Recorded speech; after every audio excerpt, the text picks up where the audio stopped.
Okay, second feature మనం చూసాం కదా, బాంబే అండ్ మద్రాస్ గవర్నర్స్ని సబార్డినేట్ చేసిన తర్వాత థర్డ్ ఫీచర్ ఏంటంటే సుప్రీంకోర్టుని ఎస్టాబ్లిష్ చేస్తుందన్నమాట.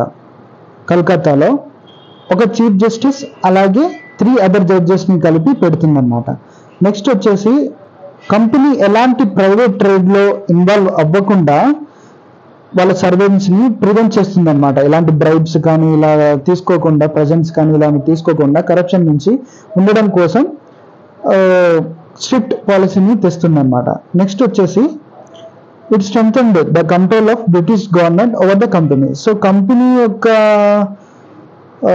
ఏదైతే ఉన్నాయో అఫైర్స్ వాటిని కంట్రోల్ చేయడానికి, రెగ్యులేట్ చేయడానికి ఒక బాడీ నియమిస్తుంది అనమాట, కోర్ట్ ఆఫ్ డైరెక్టర్స్ అని చెప్పేసి. అది సివిల్, రెవెన్యూ, మిలిటరీ అఫైర్స్ ని చూసుకుంటుంది అనమాట. సో ఇవి 5 ఫీచర్స్.